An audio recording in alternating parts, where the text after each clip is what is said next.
A very warm welcome to the World of Lord Russell podcast talk show. And today's show is Security Everywhere, Simplifying Cybersecurity with Francis West, who is who was, I should say, the Cybersecurity National Lead for FSB, the Federation of Small Businesses, and mentor for CompTIA, and of course the COO of UK-based Security Everywhere. Yes, folks, it gives me immense pleasure to welcome on the show Francis West. Welcome to the show, Francis. Thank you, Lord Russell. I was so looking forward to doing this thing with you today. Absolutely. It's an absolute pleasure to have you on the show as well. So I'm sure it's going to be an absolutely fantastic podcast this for everybody. Well, I'm going to start right from the beginning, Francis. Your father, who served as a brigadier in the South African Police Service, meant that you grew up valuing the importance of security and protection. I mean, please tell us more about your younger years and the valuable security lessons you learned from your parents. That's an interesting point. Yeah, you know what? My dad he was a brigadier in the police force, as you already mentioned. He was a very strict man, but, Mm, very fair. And I so wish he was alive today because I never wanted to follow in his footsteps and go. I did do 2 years in the army, the national service in South Africa, but I never ever had the desire to go into the police. I always wanted to fix things or to build things or or to sell things. yes. So I think if he was alive today, hopefully he would be very proud of the stuff that we do today because it's all online is what he did, but it's just online. So still protecting obviously a lot of people and a lot of businesses. Absolutely, and that's quite a good response, really. And obviously, I've got a lot of love for your father and your family. He's taught you so much, and of course, you went on to serve in the South African Army, not the police. So, Francis, what role did you play in the South African Army, and what key lessons did you learn? Sure. I tell you, so I did the first year, I did my junior leaders course and became a second lieutenant.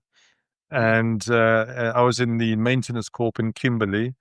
And then the second year, I went back to train the new troops. And I think the best lesson ever was about that whenever you think you're at your end, you know we're close.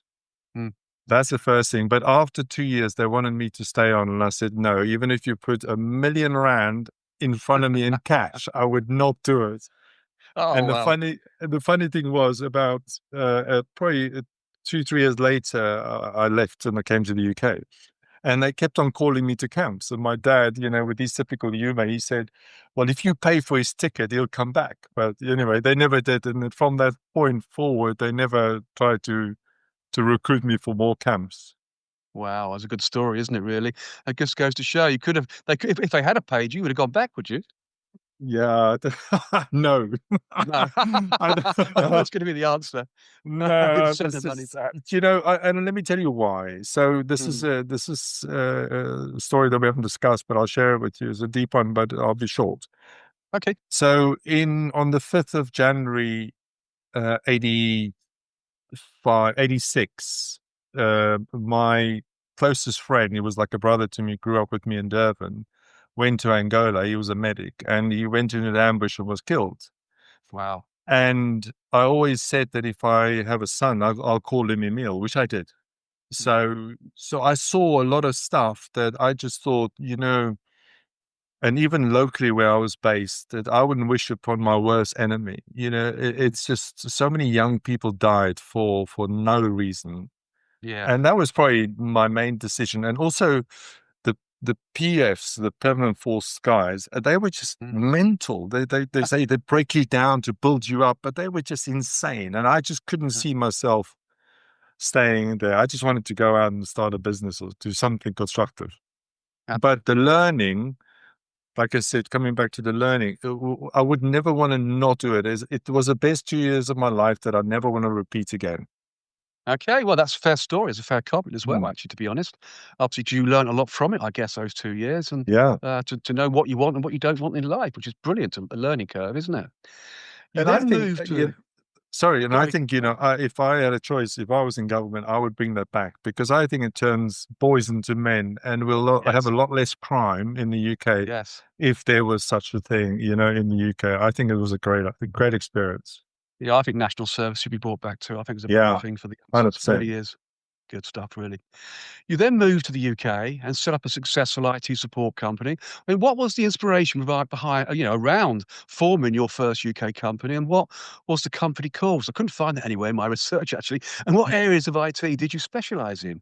Yeah, so I landed with £100 in my pocket and a return flight Right. ticket. And luckily, by the second night, I found this landscape gardening company Mm. and spoke to the owner. His name was Mark Enright. I don't know if he's still alive. And anyway, I was going to work in the garden. So as I'm walking out the porter cabin, I saw this Amstrad computer sitting on the desk. Oh, And I hello, looked at Michael it. Sugar. Yeah. And I said to him, "Oh, is that a computer?" He said, "Yes." He said, "Do you know anything about computers?" I said, "Yeah, I eat them for a living." I don't know why I said that, but it just came out of my mouth. Cut a long story short, I started working on the Saturday morning. I worked every day, Christmas Day, New Year's Day, because I had no family here. And I computerized his entire business. I mean, you name it, I did all the accounts and everything. And then, because of the automation, the computers, I'll tell you another quick story. So, That's okay. the computer was very slow. Mm. So at one point, I said to him, "Mark, I need a computer." He says, "What's wrong with this one?" I said, "No, no, it's very slow." He says, "Oh, but it'll be fine." Anyway, so one day I copied I duplicated the data. So the hard disk space filled up. It was only 20 meg those days. And I showed him the screen. I said, "Mark, look, I've got no more space. I can't do any more work." The next day I had a new computer. So, but the point is, Yeah. and then I got into software programming. So my first client in the UK was the Clay Pigeon Shooting Association. And I wrote the entire system for them to manage all their shoots and their disciplines and everything else. And from there, I went into putting in networks and systems, wrote some more software. And the first company was called FWCS, Mm. Francis West Computer Systems. Not very original, but there you go. And then I met my wife. She joined us, and then we got into more IT support around the UK. Got involved with the recruitment sector in a big way, and just built it up from there. And then sadly, got involved with an investor and lost everything. And that's probably part of my why, because I got the police involved, because what they did was they put a keylogger on my office computer. So when I logged onto my home computer, Wow. they captured the login details, then logged in, stole the information from my personal email account, and used that against me to get me out of my own company I built up over 18 years. And Mm. you know what was interesting was that I had the police involved, and I showed them, according to the Computer Misuse Act of 1990, that they broke it in 11 different places. And you know what they did? They said, "Sorry, this is a civil case." Yep. I thought you were going to say that. And Absolutely. they got away with everything. So I started from zero in 2010, literally zero. I was putting little ads up at the local news agents and just building up the business from there, the That's new one. some start in life, isn't it? It really is. I mean, that really is an impressive story. Well, Yeah, bad story, but impressive. I mean, you then went on to form a UK-based company again, your second company, yeah. Trading Security Everywhere, which provides managed cybersecurity services. So please tell us more about the formation and initialization of Security Everywhere, where the thought came from as well. Yeah, there's a little bit before that. So the new company, which is the holding company, is called Mm, Westec Solutions. Now, Westec, again, so I then met my business partner, fellow South African of the Year in 2011, yeah. and we decided to do similar to what I did before. Because funny enough, I met him in a meeting at a client in the old company, and he gave me such a hard time. One of those people that kept on asking those questions you never want to be asked. But anyway, so we built up a new managed service provider, again, is focusing on the recruitment sector. But 2 years before COVID, we just saw this massive, what I can only call as a tsunami of cyber attacks on our existing IT support clients. And at that Mm, point, I said to my business partner, we need to change focus.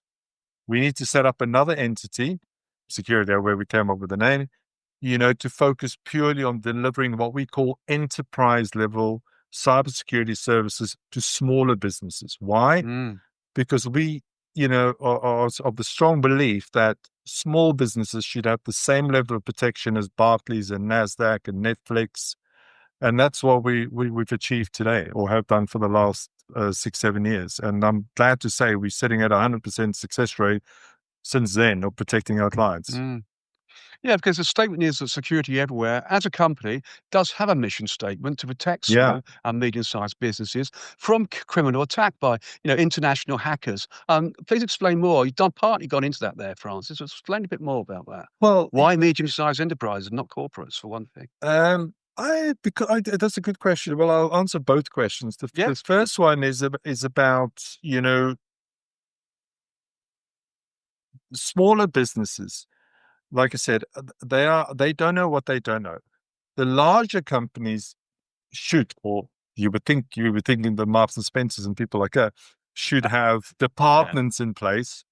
But their challenge was that's a long story, but complete underinvestment. But Mm, so so that's why we saw the market as smaller. I mean, we've got much larger clients now as well. With thousands of users, but mm, it's the smaller businesses that really, really need our help. But what are there? 5 million small businesses in the UK. There's 1 million in London alone. And they still see McAfee and Norton and all these other, because the marketing is good, but they haven't kept up. So oh, yeah, unfortunately, that's why people get hacked. So that's your first indeed. problem. Your second problem is that they looked after by, you know, IT person or company or department. And sadly, this is not sadly, it's good for us. It's a specialist area. Because every time we get a new client, they say, but I thought my IT company had me covered. And my response is always, why do you want to blame the electrician when the roof starts leaking? Mm, Do you know? And I think this is why I love doing these podcasts, because if there's one thing I can get people to take away is please seek professional advice when it comes to protecting your business and yourself. mm, But coming back to the mission, my first mission, and there's a story, of course, here. I was sitting in a security meeting in London. I'm part of the WCIT, the Virtual Company Information Technologists, and I'm sitting in this room, and we're introducing. Go around. And MI5 was there, MI6 was there. The chair was Roy Isabel. Now, Roy Isabel was at the time the senior professor for cyber at Warwick University. mm, Anyway, so we go around. I stand up and say, "My name is Francis West, and my mission is to educate and protect 100,000 people from cybercrime." And there's a pause there, and he says, "Francis, only 100,000. It should be at least 10 million." I said, "I tell you what, Roy, I'll settle. I'll settle at 1 million, which we did by last October. mm. So we've done 1 million people, but now we want to do 1 million businesses. So that's our new mission." Ah, fantastic. What a mission that is too. I mean, as we both know, cybercrime doesn't discriminate. Neither do, of course, Security Everywhere as a business. At No. Security Everywhere, you formed a team of dedicated security professionals who are passionate about safeguarding business or businesses from the ever-evolving threat of cybercrime. So please tell us more. And how do you keep up to date with the latest cyber attack vectors, for example, and threat actors? And let's talk about the Chinese, if you like, as well, and all the other Yeah. indiscriminate organizations. Well, Chinese, North Korea. I mean, I don't know if you know, Correct. but North Korea funds the entire nuclear program for Mm, cybercrime. One of my favorite podcasts that I listened to, and I was listening to this only this morning, is Darknet Diaries. yes. And also, have you listened to the Lazarus Heist? It's I a haven't. BBC. I cannot recommend it. It's a BBC documentary times two, and they talk specifically about the Lazarus Heist, as in the group within North Korea, and how they implant people around the world in big corporates around the world. And if those people don't do what they do, they simply kill their entire family. That's the threat, So it's serious stuff. But like I said, it's not just the amount of attacks that we see now. If I compare it to, say, last year, every 4 seconds there was one unknown threat, or what they call zero-day attacks. Today, and this is, I think, understated, there's four every second. Yeah, yeah, And if you look incredible. at, I read an article the other day. If you look at the cost of cybercrime in every country around the world, it now makes up for more than 60% of all crime. Mm. So Scary, this is isn't it? not, it's only going this way. So China and so how do we keep up? That's a good question. So like I said, I personally serve on 7 different security panels. Mhm. And so there's a lot of interaction there. I also serve on multiple cyber resilience centers, which is really good. I've done over 500 talks and things like this, or at least now I've stopped counting at 500 since the beginning of COVID. Mm. So I think it's just eating, sleeping, dreaming, and just consuming as much information, and then having the ability to prevent the problem, and that's what Yeah. we do. It's also, I guess, as well, some consolidation with NCSC as well, isn't it? Because they're obviously at the front end, the nerve end of cybercrime. And if you've got your affiliation with them, which I know you do, then they're obviously a great Yeah, source of the next level of threats, aren't they? The they are. I mean, NCSC. if and again, they do such amazing work, and especially Yes. also with the cyber, with the 9 cyber resilience centers. But again, the message is not landing, and the reason why the message is not landing, I believe, is because they're targeting the wrong Mm. entities to make or to help land the message. And my advice to them, because we were at the London Business Show exhibiting last year, and the National Cybersecurity Center representative actually came to talk to us for almost an hour. Yes. And they all have the same problem. And I said to them, my solution is as follows: we need to educate the 2 closest supply chain or suppliers to any Mm. size business, and those are the IT company and the accountant. If we educate those people and then get them to bring it down to their 20, 50, 100, 200 clients, then we'll have a better reach. Does it make sense? Yeah, it does. Um, It's interesting you say the accountant. I mean, obviously, yeah. accountants just like to deal with money. How would you go around, educating an accountant around cybercrime? It's going to cost money. They're going to be, oh, I'm not sure about spending that. Yeah, it's with all the recent cases on TV with Co-op and obviously Mark Mm. Spencer's in also BBC. I don't know if you watch BBC News in the morning. I'm normally up at 5:30, and a lot of times I stand there and I record the screen and I do LinkedIn posts on it. But BBC is doing fantastic work. The other one I love is Scam Interceptors. Mm. I think those guys are based in Scotland. They should be knighted as far as I'm concerned. I love my sixth sense of humor when it comes to dealing with scammers. My record is 18 minutes the other day, keeping Mm. them on the phone, because I know for as long as I keep them on the phone, they won't phone some person that's completely oblivious to what's going on. So I now also record my calls. Some of my recordings are being used for training because I work closely with Hertfordshire, Cambridgeshire, and Bedfordshire cyber police units. So I've done talks for them, and also they're using these examples that I give them in their training. But how do you educate a accountant? Yeah, I think it should come all the way down from the ICAEW. yeah, They are. yeah. We Totally need to, agree. again, from the top down. Yeah, I agree. That's I the only agree. way. So, Because the likes of the CEOs should be educated, shouldn't they, really, to yeah, actually push us onto the CFO and the financial directors. The owners, the chairman of companies need to be fully aware of the threat to their business. And, that needs to be instilled into the accountants or the financial directors' minds. So when it comes to spending money, which is an investment in the business, actually, let's be honest, it it's is. not wasted money. It's purely an investment in your business. Yeah. So a great investment it is too to protect yourself from cyber warfare, which is what it is. It's warfare. Well, it Madness. is.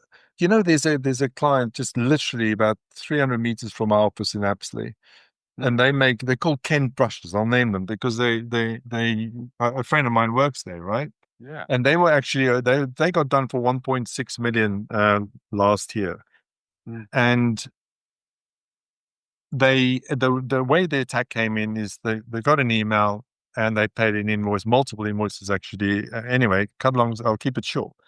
Mm.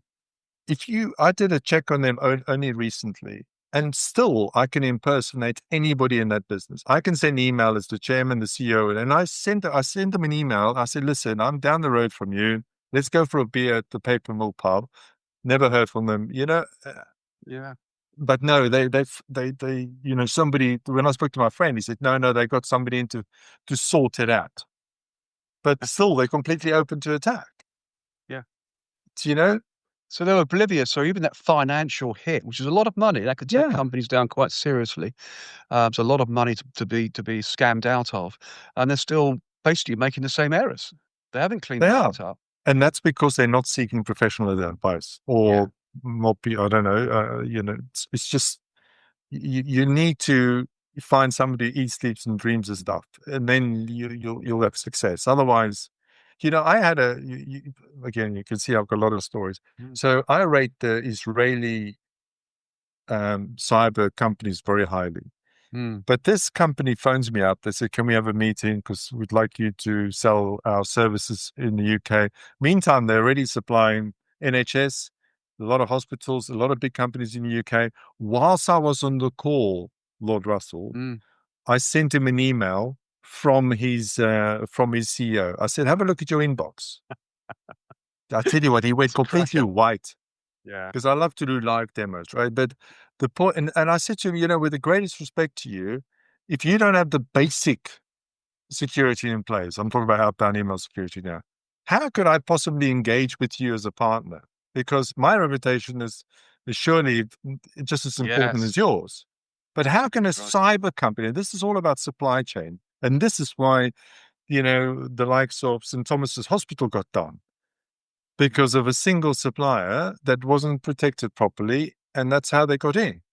Mm. And there was a person that died as a direct result of it.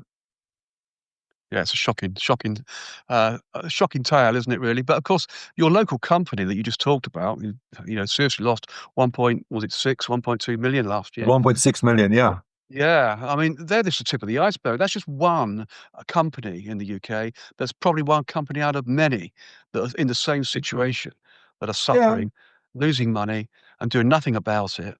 And so it makes you wonder what they're doing sometimes. Where's the lead coming from with those businesses? There has to be more of Well, a lead there, doesn't there, somewhere? what do you mean by lead? Well, I mean, in terms when I say lead, I mean someone, at the top there who's got some control over, these type of attacks because it's affecting the business, and that then drives down into the rest of the business. You've got to do something about this. We Yeah. can't afford to lose this sort of money. Our reputation as well is at stake. So it's not just financial, it's reputational loss too. For Yeah. what clients they've got. I mean, are they gonna want to do business with them if they've been attacked? So there are these thoughts that, leaders of companies, chairmen, CEOs need to think about and to push that down into the depth of the company, and not just to the accountants, but also to you people who can go out and source, for example, your services, Francis. Try Yeah. and find No, security everywhere. Because it's an precisely. important story, isn't it? It is, and it's sad because I'll give you another recent case Mm, study. This lady, I won't mention the name. She runs a recruitment company, 18 staff. Anyway, times are tough. This happened last year, mm, and she was scaling down, scaling down, scaling down. And eventually said, "Listen, now I'm going to close the office and da da da." I'm saying it's fine. So she went home, and this was January last year. So January, she phones me up. Her name is Kelly. I won't mention her surname. mm, And she said, "France," she was in tears. She was crying on the phone. And I, bloody hell, what's up? I said, because before she left, I said, "Please, mm, whatever you do, just, even if you're a single person, just leave our security layers in there. It would have cost her £51 a month. That's it." Okay. Anyway, she phones me up in tears. I thought, because I've met the husband, I've met kids, yeah, and I thought somebody's died. Anyway, she said, "Francis, I need your help." I said, "Well," she says, "I've just lost £91,000. So they got into her email system, changed two invoices because she does very high level recruitment placement to this firm in the US. And the US company paid the money straight into the hacker's bank account. And she wanted me to prove to her customer that it didn't go. I said, "No, I can see here," because I did forensic analysis. I could see the email coming from her because she removed all the security. mm. So now she's back as a client, but I'm like, can you divide £91,000 by £51 and see how many years that will pay? And I think this Precisely. is the thing. People don't realize the true cost, never mind the financial cost. It is, Yeah, I agree. people have to take their kids out of private school. That sometimes, it is devastating. And the point is, this problem is fixable. Very Fact, it's fixable. fixable. And, I can tell you now, I mean, having worked in the security space for many years myself, at senior level, um, as the former chief of cybersecurity, head of cybersecurity at the Home Office, for example, for 18 months, Mm, interim, and educating people in the Home Office around the different environments was something. I can tell you, it really was something. But what you mm, quickly realise is that everybody in business always looks at security as an evil. Oh, yeah, all that does is going to stop us doing business. Gets in the way. Those security people are, just stopping us doing business. No, yeah. we're not. We're actually helping you to do business. And you suddenly realize that, as you've just said, that when something happens, they lose lots of money, all of a sudden their business is in tatters. So, I went around most parts of the Home Office, distilling against them, for example, security by design, put the Yeah. processes together, the policies, the standards. I had once a month meetings with the head of policing to talk and collaborate and bring things together. So we're all operating on the same table, if you like, really, from a security point of view. And that was brilliant. But the amount of people, even at that level, certain senior people just would not listen, take it on board. No, security No. gets in the way. We've got to do it. We know, but we'll try and get round it if we can. And that's the Mhm. message you get. It's amazing. But you know what I'm seeing the opposite as well. So one of my recruitment clients, 60 odd users, they just sold for a higher multiple because when the Yes. company that bought them did their due diligence, they said they've never found a company that's secure. So he used that as a lever to increase his price, which I'm still waiting for my bottle of whiskey or whatever one day. Yeah. And this is where I now team up with M&A companies, or with companies that are buying businesses. I said, let's do a cyber audit, even externally, because I can tell you in seconds. Yeah. I'll just do a few checks and I know exactly what's going on there. I don't even need to go inside. But especially with, let's say again, going back to recruitment or some other business, if I can buy their data on the dark web, why should I pay you £1 for your business? Yeah. Exactly. So, but the opposite is true. So if your business is very secure, Yep. number one, you should use it as a marketing thing because you are now investing heavily and you're making sure that your clients' data is safe. And Mm, because data is worth more than gold. it is. Quite So agree it's with you. worth protecting, but it's because they can't see it and they think, oh, no, no. Or, they're using just Microsoft and they think, well, Microsoft is, doing security. No, they're doing a little bit, but they are. I mean, we just did an audit for one of our large clients with 5,000 mailboxes. And we did a 12-week, well, we call it an email security review, which we don't even charge for. We found 1,700 attacks that came through Microsoft's security, as in Office 365, and it was flagged as green, and went straight to the inbox. 1,700 in a 12-day period. Mm, Do you know that's a lot? I mean, it is a my huge amount. new and the guy said, "Oh, but there was only 4 or 5 with malware. The others were all phishing attacks leading to a deeper attack." Mm. And my new idea was, and I told him this on the call. I said, "Tell me, how many stones did it take David to kill Goliath?" Good analogy. And he Good just analogy. smiled. And I'm like, "It just takes one." One. Exactly. One email, one text message, one click, and you're done.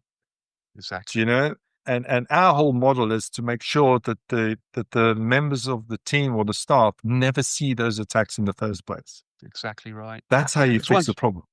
Because once you've got into the company, particularly the big companies, people sitting behind their desks doing their day-to-day jobs, they won't look and check email addresses. They won't look and check the No, obvious fraudulent parts to the email. They'll go and click on the link.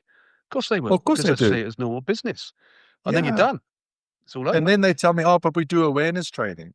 Yeah. I'm like, that's great. So how do you train a 5-year-old boy or Mm, girl not to walk over the M25? I tell you how you fix this problem. You just build 2 walls either side so they can't do it. exactly right. Exactly And, right. I've got many taglines. Prevention is the only cure. Yeah, it is. I quite agree. Fully, completely agree with that, Francis. Amazing stories. I mean, of course, also at Security Everywhere, your mission is to protect 1 million businesses by 2026. I mean, previously you said you got to your 1 million people Yeah. this year. Next year, 1 million businesses by 2026. I mean, that's some target. So where are you now with this? And will this impressive target be achieved in 2026? It's just that round the corner next year. Well, we're Well, 5 months away. exactly. Well, I'm bargaining on the end of 2026, not Well, I by was going to say the same thing, actually. not I've by the end 2026. We reckon we're sitting around about 300,000 because obviously we're not protecting, but we're giving them a lot of info. I wish they were all clients, but they're not. It's a lot about education. So we send out, for instance, again, free, every Sunday we send out cybersecurity tips, which I can send you the link if people want to subscribe. So, like I said, we post every day on LinkedIn. I do hundreds and hundreds of talks, and just to show people real. I've got a. Yes.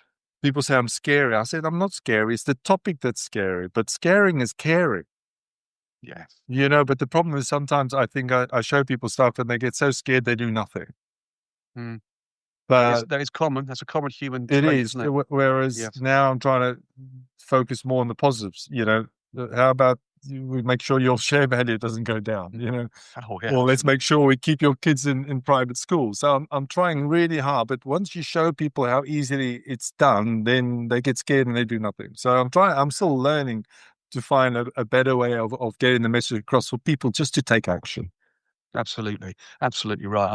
As you say, it is stated that, Security Everywhere has a 100% record for protecting clients Mm. in 15 countries all over, over the last 7 years. That's some claim. It's brilliant. That's a message that you should get out as well, more so, Well, good. Francis. And now this is a very impressive claim, especially with cyber attack vectors and threat actors changing by the second. So how Mm. do you achieve this? It's a huge thing, isn't it? 100% is a very impressive record. Well, you are UK and internationally focused, so that 1 million customers is possible. I can see that being possible. Yeah. But Well, I mean, like I said, this has taken us 34 years to get here. So if yeah, you add up all the time, times two, if you include my partner's time. So it's actually easy because if you refer back to the National Cybersecurity or you look at mm, even, Cyber Essentials, which is now going to come mm, absolutely mandatory to so many more businesses, thank goodness, in the it UK. is. There are 5 key areas that any business should fix, and that is very simple. First one is computer security. I'm not talking about the known brands. I'm talking about something that actually, number one, works, and number two, will give you a ransom guarantee, number one. Number Mm, two, email security. 94, give and take 1 or 2%, I think it's actually more, coming by email. mm, Because email is the only door that you can't close in a business. So we always say you must have a very big bouncer sitting on the outside and the inside to make sure it doesn't come in or go out. Okay. And that's our most successful solution, of all. We did some calculations. Our Out of 10 million emails last year that came through our email security solution, 12 emails weren't classified correctly, which my internal team then went back to the company we use and we reclassified them. But so I tell people our success rate at the moment of cleaning or making sure that no attacks get into your entire 365 estate or Google workspaces is sitting at 99.9999999%. yes. Yes. So that's the second layer. The third layer, of course, now is mobile security. So we use a company. They've already got 233 million installations around the world. And again, this is part of our whole business model is so we go out and we look at the top 7, the top 10 solutions that money can buy. That's the best. And then we test it for 6 to 12 months. And only then do we roll it out to our clients. So because people are now 3 times more likely to click on a Mm, message on a phone than on a computer. yes. So mobile security. Then, of course, you've got backup and recovery. I spoke to this. I'm not going to mention the name, to this company that deals with all the airports at the moment, and they deal with all the air controllers. And I'm like, and again, I did a score with them, 2 out of 5. So I can impersonate the CEO, I can impersonate anybody in the business. But so if you look at that side. So the next is about backup and recovery. And he told me, I said, so how often do you back up your data in 365? He said, oh, once a week. I said, once a week. So if you lose data, you are going to lose a week's worth of data. How is that a good idea? So our solution backs up 6 times a day or up to 6 times a day. And that to me is a backup solution. That's obviously Yes. secure. Because a lot of time when we deal with clients who's been hacked, their backups are already infected by ransomware or whatever other attacks that's embedded. So when they do the recovery, they just get hacked again, you Yeah, know? absolutely. So they don't And your realize to do that. your software as well, because you've got this impressive 100% record, we both know that the cyber attack vectors and threat actors are changing by the seconds, I've previously said. the software you use must have quite consistent definition updates on a regular basis, just to take Yeah. into account of all those updates. So changing by the second, by the minute, every day of the week. But let me give That's you the secret, difficult. Lord Okay, Russell. The that's what I was looking the for. all our solutions uses AI, Yep, brilliant. and we've been doing this for 7+ years. Mm, And why I say it's so different, because it looks at behavior. It doesn't need an update in most cases. So it looks at behavior. I'll give you an example. So our computer security, which is rated #1 in the world by Gartner, well, the moment we installed it, and I've got so many case studies I can share with you, one I actually spoke about even an hour ago, it will build a pattern of your working model. So if it mm, knows that you work every normally on Monday to Friday, you start at 8:30, sometimes finish at 5:30, 6, 7, it knows when you're working. So if 2 o'clock in the morning on a bank holiday in August, on a Saturday morning, all of a sudden files are leaving your computer, PC or Mac. So by the way, I can tell you a lot of Mac stories. Macs are yes. not safe. And it's off it's to India or China or North Korea. We see that as attack, not because your files are leaving, it's because it's completely out of the norm. Do you see? So we're looking at behavioral changes, and this is why this Yeah. stuff is so effective. Not only that, we back it up with a ransom warranty. So if they can get through our solution, we will pay the ransom up to £800,000. Mm, Do you know? So for me, any solution that you use to protect a PC, Mac, or server should have at least a ransom guarantee. Okay. Now, if we move on to email, which is even more interesting, and this is why we do a 12-day review. It goes back the moment we install it, which takes 15 minutes. It goes back 2 to 3 months, and it looks at the style of how people write email. Who are they receiving emails from? So it builds up an entire picture of how the person works. So then going forward, it does the same. So the intelligence that's built in it's just phenomenal, and that's why it's so effective. I mean, by just the baseline, it strips out something like 99.8% of just normal attacks. And we see so often where our clients are getting hacked. Email comes in, we block it, they ask for a release request, and then we phone, oh, but I've been business with Francis for 30 years. I trust yes. him. Please let the email. I'm like, no. And I think that's another part of our secret sauce. We do the release request for all our clients. And at the moment, we are declining 60% of all release requests after we stripped out 99% of attacks already. Make sense? Wow. Yeah, that does make So sense. this is how you fix the problem. Now, Mm, if we move to passwords, for instance, which is the one layer I haven't spoken about, again, having an enterprise level password manager that tells you when your Amazon account has been compromised, mm, you can then take action and immediately go and fix the problem. mm. Because people say to me, oh, but I change my password every 60 days. I say, do you like wasting time? They go, what do you mean? I said, do you change your front key every 60 days of your front door? They go, no. I said, why not? Oh, I haven't had a break in. Precisely. Mm. You should only change your password if you've had a Had compromise. a compromise, yeah, which is crazy. Absolutely Yeah. crazy. I mean, So in we most so ways, we we're monitor for. sorry, so we monitor the dark web. So every morning when you wake up, first thing it Mm, tells you is, hold on a second, your account's been compromised. Go and change it now. yeah, And absolutely. that's how you fix the problem. So you asked me the question, how do you fix the problem? It's all about layers. Yes. Because hackers, I mean, especially now with AI kicking in, I mean, I can tell you about probably 3 or 4 different bots similar to ChatGPT. I mean, the one that was released last year was Worm GPT, and there's multiple others now that's specifically designed for hackers and scammers to automate the process. Mm, absolutely So right. it's just going from here to there at an exponential level. I don't want to even start talking about quantum because that's another story. That is another story. I mean, I'm a great user of AI myself, so I know the value AI has, but, as a normal person, not as a criminal. But of course, getting into the criminal's hands, the devastation could cause Yeah. is phenomenal, isn't it? It really is. It's quite scary, to be totally honest with you. And you know what the thing is? That a lot of small businesses and I'm talking about sub 50 or even sub 100, Mm. I'm not going to name them, but a massive motor factor dealer. I mean, they were hundreds of trucks, and and I spoke to the owners, and they've been in business for 30 years, and they've got no security in place.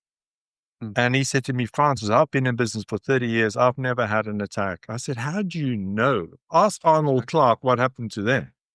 Yeah, I quite agree. But the small businesses think, oh, but what data do they need from you? I said, very simple. Only this morning, I was speaking to an owner of private schools. He said, oh, well, if my systems go down, it won't be a big problem.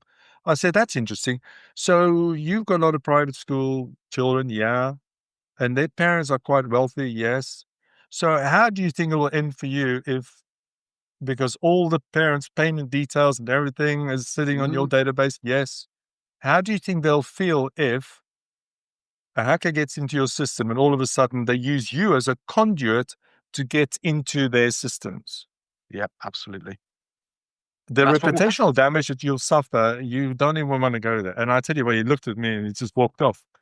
Mm. But I'm like, he didn't think of it in that manner. No, it's one of those head in the sand moments, I guess, really, Francis, isn't Yeah. it? Doesn't want to go there. Well, he wish he had when it happens, because Yeah.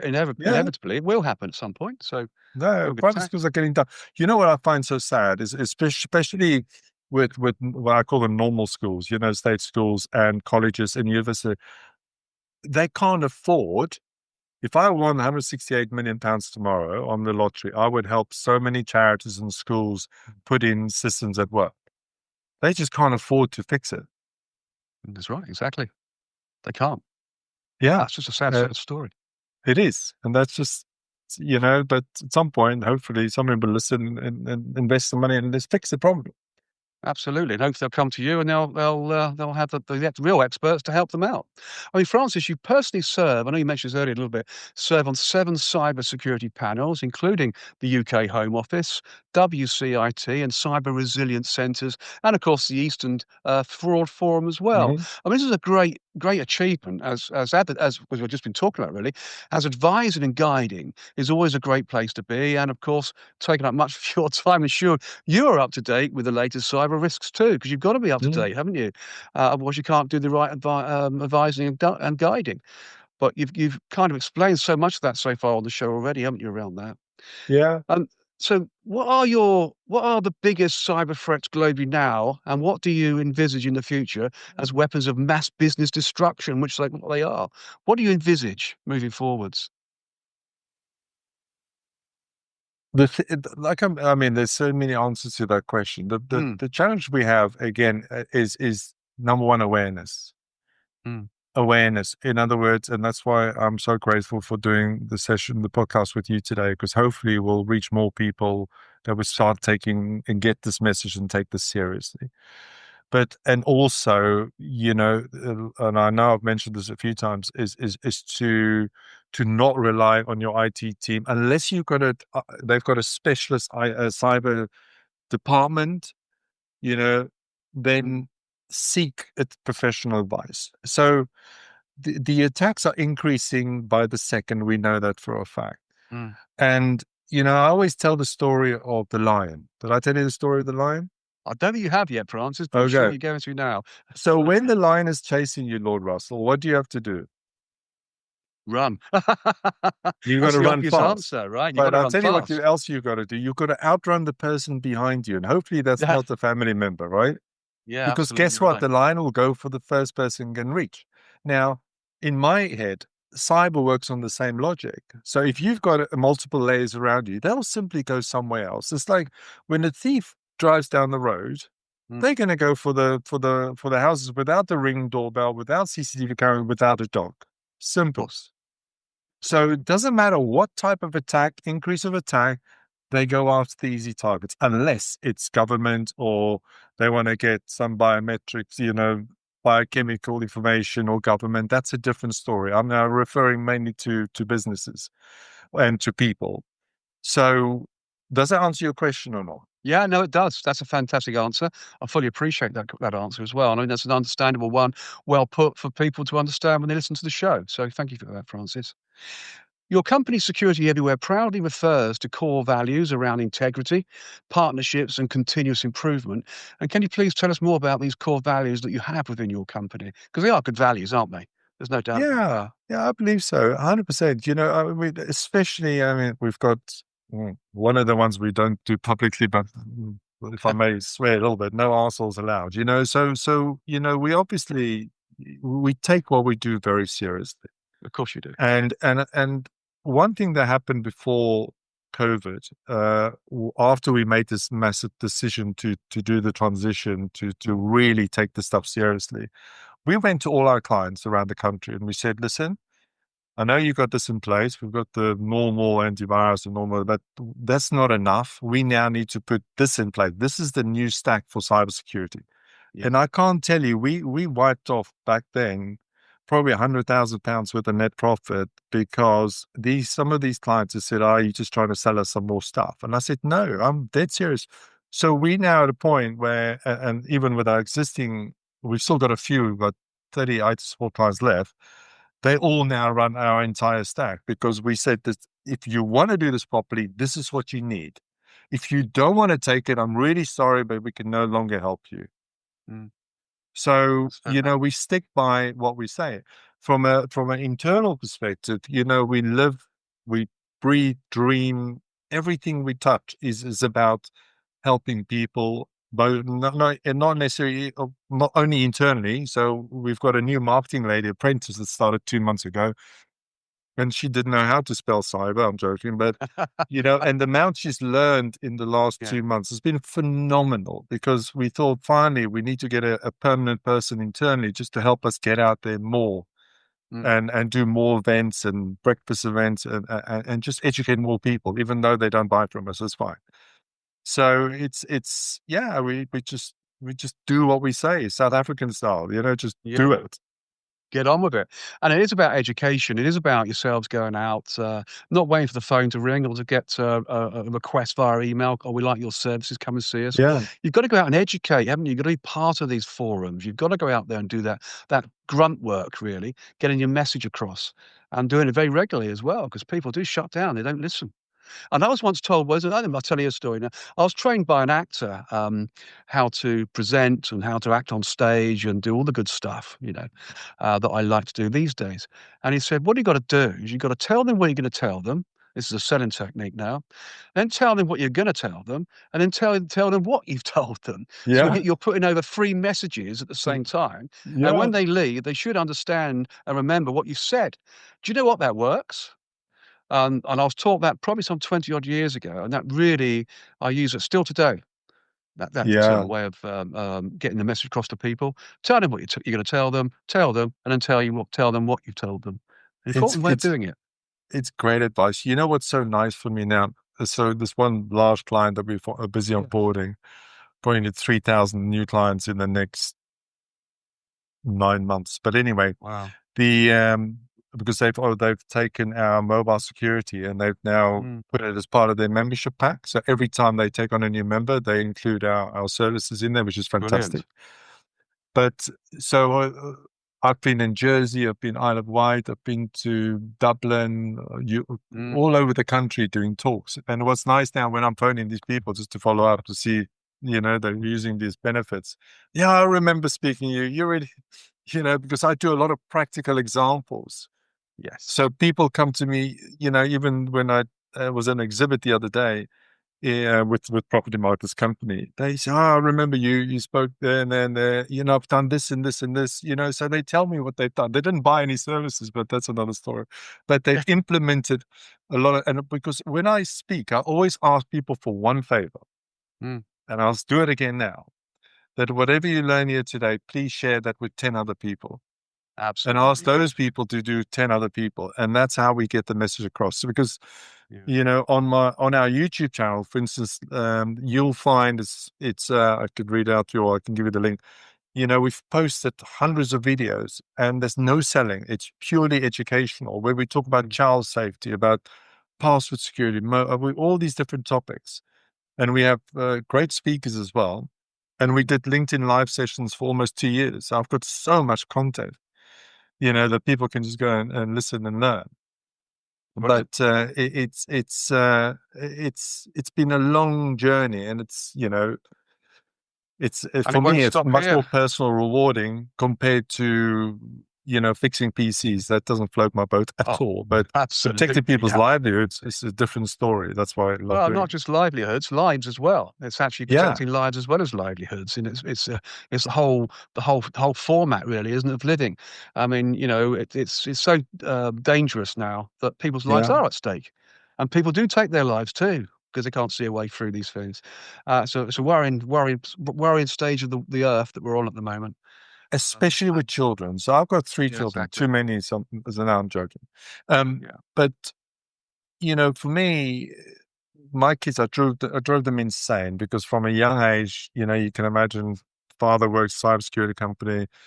Yeah. I've had them locked down since day one, but now they're starting to appreciate it a lot. But I'm working with multiple. Also, one of my favorite charities, if I may mention them, is called ABSAFE, Mhm. ABSAFE.org. This lady, the director or CEO is called Louise Richardson. She's an amazing woman, and she based in Scotland. So whenever I raise any money for my talks, I always give the money to her. But Brilliant. she deals a lot. She actually goes into schools and does a lot of talks all about safety, physical and online safety. And I'll tell Yes. you a quick story about. She said this to me the other day. She went into a school, and let's say the kids were between 14 and 16 years old. So let's say there were 100 kids in the room, right? What percentage, Lord Russell, do you think was sending photos of their private parts to each other at least once a week? Oh, I'll tell you what, I would think that's probably extremely high, actually. I wouldn't like to put it. 91%. I was gonna say 95, so I wasn't far out. Yeah, so that's No. huge. And then the analogy she uses, which would you make it down the street? No, of course I wouldn't do that. It's Mm, just, and the stuff that the kids are seeing online, it's a real big topic for me. So I'm now going in partnership with a company who's actually teaming up with Vodafone, who's developed a phone. It's about £200. It looks like an iPhone, works like an iPhone, but they can't even take the photo, mm. of their private parts. And I Yeah, think this should be mandatory, yeah. for every kid, because it's just sad the stuff they see they can't unsee. And I'll give you another example, right? So we recently dealt with a case where this young girl, her mom was working from home, and she went onto one of these gaming websites where they download these mods. I don't know if you know what mods are. Yeah, I do, yeah. So for the audience, it's where they get extra gaming, extra this, extra that in their game. So she downloaded an infected mod. Because they were on the same wireless network, that infection went from her computer onto a mom's computer. They're all connected by VPNs. I think VPNs are the Yeah. most dangerous things because people don't set them up properly. So that infection went down the VPN tunnel to the head office, from the head office down to every other connected user. Oh, dear. So they took out Okay. the entire business because of one. And one of my top tips, of course, which I haven't done many yet, is for people at home to create different wireless networks. Why? On the same hardware. It won't cost you a penny. Mm, So you set up one Wi-Fi network for your kids, one for your guests, one for you for home working, and then, mm. I've got five. Because an infection can't jump from one wireless network to another. So think True. COVID. Yep. So if you're in the same room as somebody who's got COVID, before the jabs, you're going to get COVID. And this is how infections spread. And it's such an easy fix. Yeah, it is an easy But fix. people are not even aware that this is possible. It will take you longer to phone Vodafone or BT to ask you to talk you through how to set up another network. Like I said, it doesn't cost you a penny, then actually to implement it. Yeah, no, I agree. They are easy to set up, aren't they? You've got loads Yeah. of it's a very simple thing to do. But you're right, not a lot of people know about it, have been educated about it, and they perhaps should, because that's a great Yeah. story. I mean, Security Everywhere does have an impressive list of partners as well, Francis, with the National Cybersecurity teams, of course, that include National Cyber Security Centre, the NCSC itself, FSB, Eastern Cyber Resilience Centre, the UK Home Office, as we previously mentioned, and the Eastern Fraud Forum as well. It was a great list of cybersecurity partnerships, Francis, isn't it? So, why should businesses in the UK and overseas choose Security Everywhere as their core security partner? I guess expertise you can trust, affordable excellence, and partnership-driven approach are key reasons. So please tell us more. What makes you better than maybe your competitors? You've probably said quite a bit already, which is impressive. But Yeah. I think just to highlight how yourselves are better than so how would you sell yourselves against one of your key partner, key um, uh, opposition companies? Well, I would say number one, when I speak to other companies, I take pride in this. I say, so how many cybersecurity panels do you serve on? Mm. Oh, none, or Yeah, one, or exactly, two. exactly. Do you know? So, in other words, how much of your personal time do you invest in actually learning or improving your knowledge to make sure your clients are properly protected? Correct. I could easily not do any of these things, but I really enjoy them because I want to contribute. So, and I want to fix the problem, at a much higher level, even if I don't do it directly through my company. So, And and of that's course, in through doing so, education, you're by educating people, you're actually selling your services as well. You're of marketing your course. business. Yeah. So No, it goes full circle, doesn't it? It's a good it way of doing it. does. Yeah, and I enjoy it. I must admit, I really enjoy it. So, so to answer your question, so that's the first part of the answer. The Mm, second one is because we've spent years finding solutions that we know for a fact that works. yeah. And the thing that's different about us as well is we do, unless somebody wants a longer term contract, all our contracts is on a 30-day rolling contract. It's And that's important, that, unique isn't it? because a lot of our solutions, if you go directly, which we'll tell you who we use with pleasure, you will have to buy 1,000 licenses on a 3 agreement. Now, how's a 5 or 10 or 50 user company going to be able to afford that? They can't. Well, they're not. But Exactly. they can come to us and get the same protection as Barclays and NASDAQ on a 30-day rolling contract, even if they've got 5 or 10 or 50 staff. And I believe Excellent. that's very unique. The other thing is, of course, that we still believe and know that if you go to our website, which is security-everywhere.com, we have the only e-commerce website on the planet where you can buy these services today and have it Mm. implemented by tomorrow, fully supported. Wow, that's an impressive. You That's an know, impressive business piece to get in any across. country. Mm, fantastic. Because and again, like I said, this is a service. It's not a piece of software you buy. Okay, there's software underneath it, but this is why we're successful because we make sure that the onboarding is done properly. We make sure that the support is there. We make sure that people are well cared for. We even designed a logo now that people use, protected by security everywhere, that people use in their Mm, footers, and we just take this stuff very seriously. We like to have a lot of fun here, but we take this very seriously. And I think that's the thing. If you spend enough time, who said that if you spend 10,000 hours, who was that? Was that Brian Tracy? I might well You have been know, Brian Tracy, yes. yeah, then you get good at something, and I think we spend probably 100,000 hours on this now. So, so we know what works. And I get frustrated when I meet people, they go, oh, you can't fix this problem. I'm like, but I've been doing it for 7 years. I know how to fix this problem. Mm, you yeah. know, and we give people guarantees. So And that's it a hurts very my good head. answer, and I think yeah, that's a very good answer, and I think an impressive, business model you've got there, Francis. It all makes perfectly good sense to me. And of course, I'd be remiss if I didn't ask you this question, of course, and we partly talked about it a little bit earlier on. How will artificial intelligence, AI, play out in the world of cybersecurity? What risks do you envisage? I mean, obviously, the cyber clowns themselves out there, the threat actors are all gonna be start to use AI. What do you envisage, Francis? Well, I get asked that question a lot. So my tagline is you need to use AI to fix AI. Mm, Makes sense? And that's why any solution that doesn't understand behavioral change instantly will suffer or will die. mm, So so the only way to combat the massive increase of AI related attacks is mm. is to have a solution that can, number one, recognize it and then kill it.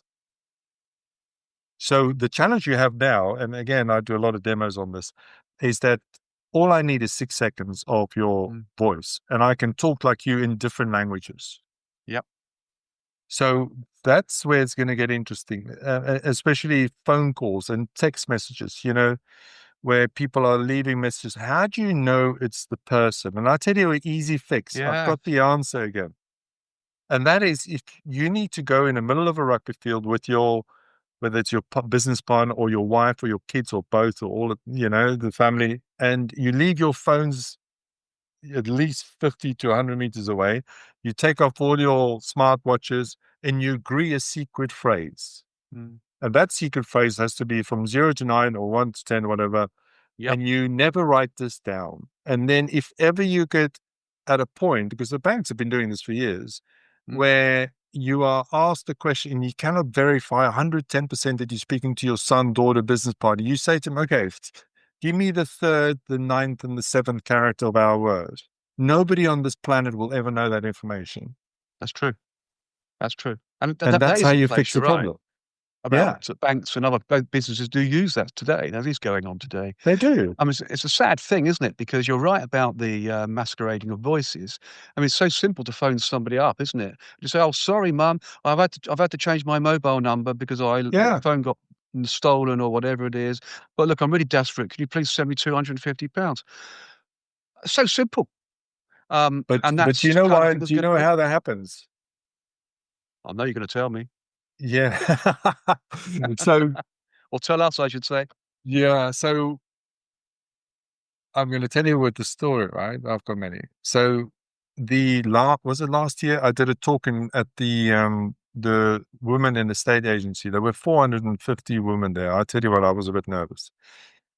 And I only had 15 minutes. I was the only male speaker on the day. So I got everybody to take their phones out. And I said, okay, so you're in the property sector, yeah. I bet you never get any personal information via WhatsApp. I said, let's have a look how secure your WhatsApp account is. So I got them all to open up, go to settings, go to account, have a look if your two-factor authentication is turned on. If I tell you out of 450 people, I think maybe 20 people put their hands up. Mm, I said, yep. so if I can get into your WhatsApp account, which is very easy, then I can start reading all your messages. And that's how Boris Johnson got done, if you remember. Okay. Exactly. So I Yes. got them all to turn it on, and even this morning at this meeting with this large company, they do building construction and a payroll. I spoke to the head of their IT support and head of IT, and I got them both to check their phones, and both had it turned off. And Do you know they what I run a think it is? I'll tell you what I think it is, Francis, because when you go sign up to WhatsApp, they advertise that every phone call, every message is end-to-end encrypted between you and whoever you're speaking to. waste of So they time. automatically think it's already switched on. And you think, "Oh, I got AES 256 encryption. That's brilliant. It's gonna take 1 billion years to decrypt." So yeah, so they go around thinking they're already got encryption switched on. Yeah, it is a complete mess Sad message. because the data is secure in transit. Yeah, It doesn't secure what data goes into the tunnel. And this is why I've got a big issue with VPNs. yeah, Because if the device, phone, or PC or Mac gets infected, all that will happen is that piece of data, infected data, will go securely down to yeah, the other side and infect the other absolutely. side. Yeah, How clever absolutely. is that?